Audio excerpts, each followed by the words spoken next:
사도신경하심으로 1월 11일 수요일 에바다교회 오늘을 여는 말씀 시작하겠습니다. 나는 전능하신 아버지 하나님 천지의 창조주를 믿습니다. 나는 그의 유일하신 아들 우리 주 예수 그리스도를 믿습니다. 그는 성령으로 잉태되어 동정녀 마리아에게서 나시고 본디오 빌라도에게 고난을 받아 십자가에 못 박혀 죽으시고 장사된 지 사흘 만에 죽은 자 가운데서 다시 살아나셨으며 하늘에 오르시어 전능하신 아버지 하나님 우편에 앉아 계시다가 거기로부터 살아있는 자와 죽은 자를 심판하러 오십니다. 나는 성령을 믿으며 거룩한 공교회와 성도의 교제와 죄를 용서받는 것과 몸의 부활과 영생을 믿습니다.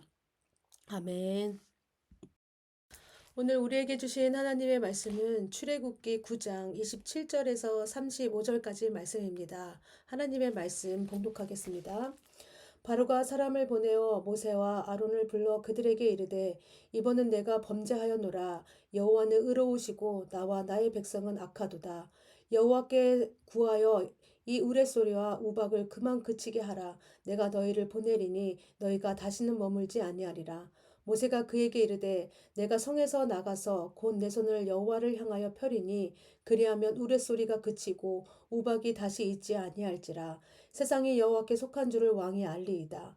그러나 왕과 왕의 신하들이 여호와 하나님을 아직도 두려워하지 아니할 줄을 내가 아나이다.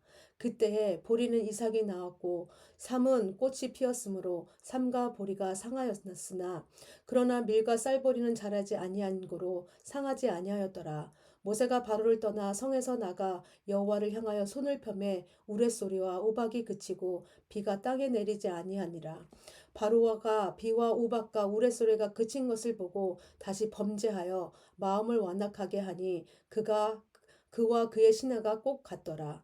바로의 마음이 완악하여 이스라엘 자손을 내보내지 아니하였으니 여호와께서 모세에게 말씀하신 것과 같더라. 아멘. 네, 오늘 본문에서는 하나님께서 애굽에게 내리신 10가지 재앙 중 이제 일곱 번째 재앙입니다. 하나님께서 일곱 번째 재앙을 내리실 때 우박과 함께 우레소리와 불도 내리셨지만 일반적으로 우리는 일곱 번째 재앙을 우박 재앙이라고 부릅니다. 우리가 잘 알다시피 하나님께서 일곱 재앙을 내리신 이유는 6번이나 재앙이 계속 내렸음에도 불구하고 바로가 계속해서 이스라엘 백성들을 애굽에서 보내지 않았기 때문입니다. 계속되는 재앙에도 불구하고 애굽 왕 바로가 이스라엘을 보내주지 않는 이유가 무엇이냐면 바로 왕은 지금 한 왕의 나라로서 왕으로서 해야 할 도리를 하고 있는 것입니다. 만일 자국에서 이스라엘의 노동력이 갑자기 빠져나갈 경우 애굽 전반에 거쳐서 막대한 타격이 있습니다. 또 이스라엘의 요구대로 그대로 들어줄 경우 노예에게 무릎 꿇는 무능한 왕으로 비춰질 수 있기 때문입니다. 그러나 이렇게 계속되는 재앙으로 인해서 애굽의 정치, 경제, 사회, 종교 이 전체 모든 것들이 기반들이 흔들리고 있는데 일곱 번째 재앙인 우박과 불덩이와 우레 재앙 앞에서는 더 이상 버티기 어려웠습니다. 하늘에서 우박과 함께 불덩이가 떨어졌는데 애굽의 역사상 보고 듣지도 못한 전무후무한 그런 재앙이었고 이로 인해 사람과 짐승은 물론이겠든 밭의 채소, 들의 모든 나무가 꺾이는 지경이 되었습니다. 그야말로 이젠 고센 땅을 제외한 애굽의 모든 지역이 초토화되는 상황에 이르게 되자 그제서야 지금 바로가 어떻게 한 것입니까? 백기를 들고 모세와 아론을 지금 부르고 있는 것입니다. 우리 27절 말씀 볼까요? 바로가 사람을 보내어 모세와 아론을 불러 그들에게 이르되 이번은 내가 범죄하였노라. 여호와는 의로우시고 나와 나의 백성은 악하도다. 바로 왕은 이제서야 자신이 범죄했다고 고백하고 있습니다. 그동안 6번째 까지는 찾아볼 수 없는 회개의 고백을 지금 하고 있습니다. 어떤 회개의 고백을 하냐면 바로 왕이 내가 범죄하였노라. 여호와는 의로우시고 나와 나의 백성은 악하도다 라고 이야기합니다. 이것은 무엇을 의미합니까? 자신의 근본적인 죄를 지금 고백하고 있는 것입니다. 자신의 죄가 의로우신 하나님의 말씀을 듣지 않은 것 이 자체임을 지금 말하고 있습니다.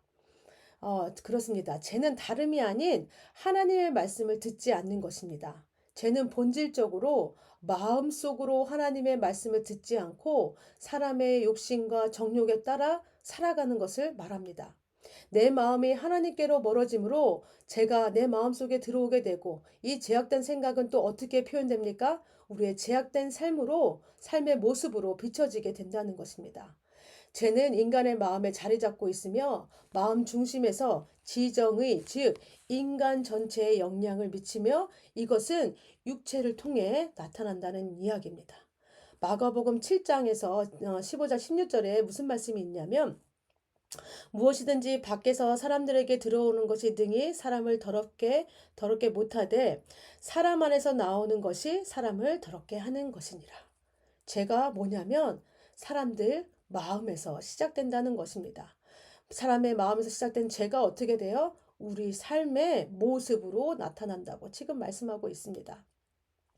그래서 우리가 계속해서 말씀하시는 거 얘기하는 게 뭐냐면 하나님 말씀 앞에서 자꾸 내 마음을 살펴봐야 합니다. 라는 것이 이런 뜻인 것입니다. 마음의 부패한 틀은 부패한 삶을 낳고요. 부패한 삶은 은혜의 샘을 막습니다.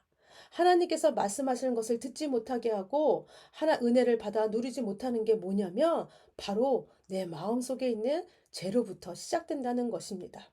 그래서 여러분, 우리가 해야 될 일들이 뭐냐면 늘 겸손한 마음과 겸손한 태도로 말씀의 정직한 빛 아래서 예민하게 내 자신을 감찰해 봐야 합니다.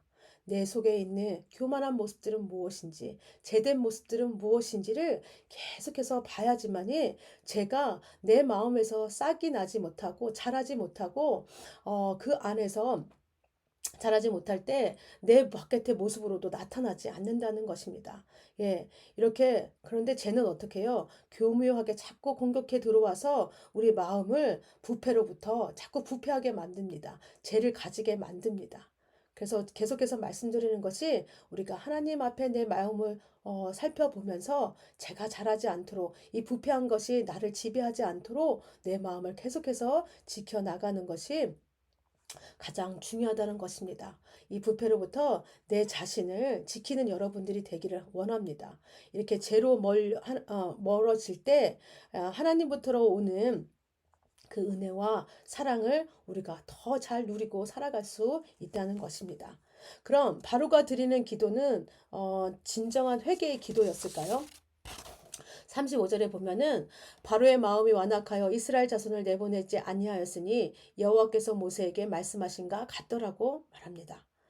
바로의 기도는 상황을 모면하라는 임기응변에 불과했습니다. 하나님께서 재앙을 거둬들이자마자 어떻게 돼요? 바로와 그의 신하는 모두 그 마음이 완악해져서 다시 하나님의 말씀을 거역하게 됩니다. 바로는 바뀌지 않았습니다. 여전히 그의 마음은 완악하여 죄로 가득했습니다. 사실 우리가 생각할 때 아니 이렇게 6번, 7번째 고난을 받으면 사람이 바뀔만도 할 텐데 아니 이렇게 호되게 당하고도 아직도 정신을 못 차리고 왜 이렇게 살지? 이렇게 참 어리석어 보인다라고 이야기할 수 있습니다. 근데 여러분 만약에 우리가 바로와 그의 신하들의 입장이었다면 우리들은 어떤 행동을 취했을까요? 어쩌면 우리도요, 이들과 동일한 모습을 보이지 않았을까 생각해 봅니다. 우리도 힘들고 어려울 때 하나님 찾습니다. 아주 간절하게 찾습니다. 문제가 해결될 때까지 열심히 기도합니다. 그런데 그 문제가 해결되고 나면 우리 행동들은 어떻습니까? 하나님을 만나는 자리들을 소홀히 여길 때가 많습니다. 우리가 필요할 때만 하나님 찾아가서 하나님 내 기도 들어주세요 라고 기도할 때가 너무 많다는 것입니다. 이럴 때 여러분, 하나님 마음이 어떠실까요? 네, 내가 필요할 때만 찾아가서 하나님 나 이 문제 해결해 주세요 라고 하나님만 찾는다면 하나님 마음이 서운해 하실 것 같아요. 우리 주변에도 이런 친구들 있지 않습니까? 자기 필요할 때만 찾는 사람들. 이런 사람들이 여러분 주위에 있을 때 어떻게 대하십니까? 한두 번 속아주기는 해요. 그쵸? 그런데 그 친구가 계속해서 나를 찾는다면 더 이상 그 반응 응답하지 않습니다. 왜 그래요? 더 이상 그 친구의 호구가 되고 싶지 않기 때문입니다. 그리고 결국에는 관계를 끊어버리게 되겠죠. 그런데 우리 하나님은 내가 이런 모습으로 찾아가도 나를 외면하지 않으신다는 것입니다. 어쩌면요, 하나님은요, 내가 그저 찾아와 주기만 해도, 우리가 하나님하고 부르고 찾기만 해도 그 목소리에 반가워서, 예, 우리를 맞아주신다는 것입니다. 하나님은요, 우리를요, 인격적으로 대하시며 매일 우리와 함께 하길 원하십니다. 하나님의 소중한 마음을 알고 그 마음을 알아서 우리도 같이 함께 반응해 주기를 원합니다. 그런데 우리는 때로는 우리께 너무 중요하다 보니까 하나님의 마음을 무시하며 살아갈 때가 너무 많지 않았나 생각하게 됩니다. 하나님도요, 하나님의 마음 알아서 반응하는 사람들 아마 더 좋아하시고 기뻐하실 거예요. 그리고 그 사람들과 함께 시간 보내는 걸 더 좋아하실 거예요. 우리가 이런 사람들 되기를 원합니다. 하나님의 마음을 알아주는 사람들, 하나님을 소중히 여기는 사람들이 다 되시길 바랍니다. 그래서 하나님과 깊은 교제 가운데 우리가 살아가고 그 깊은 교제 가운데 있는 그 기쁨들을 맛보며 살아가는 우리 성도님들 다 되시기를 바랍니다. 모세는 이제 바로의 기도가 거짓인 것을 알면서도 하나님께 바로의 간구를 전합니다. 29절, 30절 말씀입니다. 모세가 그에게 이르되 내가 성에서 나가서 곧 내 손을 여호와를 향하여 펴리니 그리하면 우레소리가 그치고 우박이 다시 있지 아니할지라 세상이 여호와께 속한 줄을 왕이 알리이다. 그러나 왕과 왕의 신하들이 여호와 하나님을 아직도 두려워하지 아니하는 줄을 내가 아나이다. 모세는 바로가 범죄했다고 고백한 것이 거짓인 줄 알고 있었지만 하나님께 나아가 우레소리와 우박을 그치게 해달라고 기도합니다. 그리고 하나님께서는 모세의 간구대로 그의 기도에 응답하십니다. 어떻게 모세가 바로의 말이 거짓임에도 불구하고 우박 재앙을 거둬달라고 하나님께 기도할 수 있었을까요? 여러분 알고도 이렇게 하나님께 간구할 수 있겠습니까? 이게 거짓인지도 아는데도 그것은 무슨 뜻이냐면 바로가 이제 자신이 무엇을 하는 사람인지 잘 알고 있었기 때문입니다. 모세는 자신을 어떤 자로 이해하고 있었냐면 그는 자신을 이스라엘 백성들을 애굽에서 인도해 내는 일을 하는 자로 알고 있었습니다. 한마디로 그는 자신을 중보자로 알고 있었던 것입니다. 중보자의 역할이 무엇입니까? 중간에서 연결해주는 사람입니다. 모세는 이런 사실을 잘 알았기에 중보자로서의 역할을 감당하기 위해 바로의 말이 거짓말인 줄을 알면서도 그것을 판단하지 않았습니다. 그저 바로가 전한 말을 어떻게 해요? 하나님께 아랜 것입니다. 그리고 하나님께 중보기도 한 것입니다. 모든 일은 하나님께서 하신 것이기에 자신은 바로의 말만 하나님께 전하는 중보자의 역할을 감당했습니다. 여러분, 예수님께서 이 땅에 인간의 몸을 입고 오셨습니다. 이 땅에 오셔서 하신 일이 무엇입니까? 죄인된 인간은 하나님 앞에 갈 수 없습니다.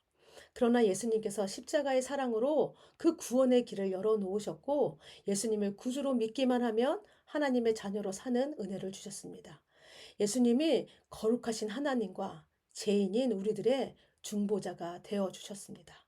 예수님은 우리에게도 중보자의 삶을 살기를 원하십니다. 하나님을 알지 못하는 세상 사람들과 하나님 사이의 중보자가 되어서 하나님을 알리고 전하라고 하는 사명을 우리에게 그래서 주셨습니다. 마태복음 28장 19절에 보면 이런 말씀이 있죠. 너희는 가서 모든 민족을 제자로 삼아 아버지와 아들과 성령의 이름으로 세례를 베풀고 우리도 모세와 같이 하나님과 세상을 연결하는 중보자로 부르셨다는 것입니다. 모세의 사역을 통해 하나님을 알지 못하는 바로와 애굽 백성들에게 하나님이 누구신지 보여주고 하나님의 능력이 얼마나 큰지 알려주고 이제 앞으로 우리가 섬기고 예배해야 될 분이 하나님이심을 보여주고 있듯이 우리에게도 하나님께서 주신 분명한 사명이 있다는 것입니다. 그것이 무엇입니까? 하나님을 알지 못하는 사람들에게 하나님을 알려주는 것입니다.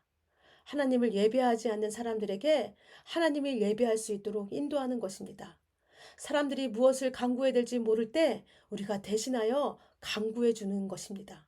이것이 중보자의 삶입니다. 우리가 주님의 명령을 따라 이렇게 중보자의 삶을 살 때 우리에게 또 하나의 또 중보자가 계시다고 말씀하십니다. 누구십니까? 성령님이십니다. 성령님이 누구십니까? 성령님께서는 우리의 연약함을 도우시고 말할 수 없는 탄식으로 우리를 위로하시고 함께 하시는 분이십니다. 그래서 우리가 하나님의 전한 일을 시작하면 그 일을 이끄시고 그 일을 마치기까지 성령님이 우리와 함께 하신다고 말씀합니다. 그러니까 여러분, 우리가 하나님의 일을 전하는 일 두려워하지 마십시오. 중보자로 기도하는 일에 더 힘쓰고 애쓰면서 기도한 삶으로 나아가기 원합니다. 이렇게 할 때 우리를 도우시는 누가 계시다고요? 중보자 되시는 성령님께서 우리와 함께 하신다는 것입니다. 우리가 부족하고 힘들고 어려울 때마다 우리에게 힘이 되시고 인도하시는 성령님의 함께 하심이 있기에 이 길을 가게 하시고 마칠 수 있게 하시니까 그분을 의지하면서 성령님을 의지하면서 나아가는 여러분들 다 되시기를 바랍니다. 이 시간 함께 기도하겠습니다. 말씀을 위해 기도하실 때는 겸손하게 하나님 말씀 앞에 내 마음을 비춰보게 하시고 죄악에게 내 마음을 뺏기지 않게 하시고 거룩한 삶으로 인도하여 주시옵소서라고 기도해 주시고요. 가정을 위해 기도하실 때는 우리 가족 구성원들이 하나님을 소중히 여기고 하나님과 교제하며 사는 기쁨을 알게 하여 주시옵소서. 교회를 위해 기도하실 때는 우리 교회 모든 성도님들이 하나님을 만나는 예배의 자리를 소중히 생각하게 하고 모든 예배를 전심으로 드리는 귀한 예배자들이 되게 하여 주시옵소서. 나라와 세계를 위해 기도하실 때는 온 땅 가운데 복음 전하시는 선교사님들 사역가인데 성령님의 도우심과 인도하심이 함께하여 많은 영혼들이 하나님을 알게 하고 하나님을 예배하게 하소서라고 기도해 주시기 바랍니다. 또 마지막으로 공동체를 위해 기도하실 때는 이 시간 우리 류현철 목사님을 위해서 함께 기도하시겠습니다. 류현철 목사님, 하나님 사역하시는데 부족함 없게 지혜와 능력으로 더하여 주시옵시고 또 찬양 인도할 때 더 하나님께서 함께 하시는 은혜가 있게 하셔서 우리가 함께 우리 성도님들과 함께 주님께만 영광 올려드리는 귀한 찬양의 예배 하시는 인도하시는 목사님 되게 하여 주시옵소서. 기도해 주시고 또 가정을 위해서도 변주희 사모님 또 드림이 엘림이 위해서도 함께 기도해 주시기 바랍니다. 또 우리 또 공사가 아직도 진행 중에 있습니다. 우리 박돈시 집사님, 최천경 목사님, 이기영 목사님, 류현철 목사님 가운데 하나님 함께하여 주시고 안전사고 나지 않도록 주님께서 지켜주시고 또 몸이 피곤치 않도록 주님 함께하여 주시옵소서라고 기도해 주시고 우리 성도님들이 함께 마음을 모으고 돌아보며 이 공사를 잘 진행해 나갈 수 있도록 해달라고 기도해 주시기 바랍니다. 이 시간 특별히 기도할 때는 믿지 않는 가족들, 친척들, 이웃들을 위해서 함께 기도하길 원합니다. 우리 주변에 또 믿지 않는 영혼들이 많이 있지요. 그 영혼들이 하루속히 하나님 앞에 나와 주님을 구주로 영접하며 주님의 자녀로 살아가는 참된 은혜와 참 복된 시간들을 보낼 수 있도록 가질 수 있도록 주님 이들과 함께하여 주시옵소서라고 기도해 주시기 바랍니다. 기도하신 후에 주기도문 하심으로 모든 예배 마치겠습니다.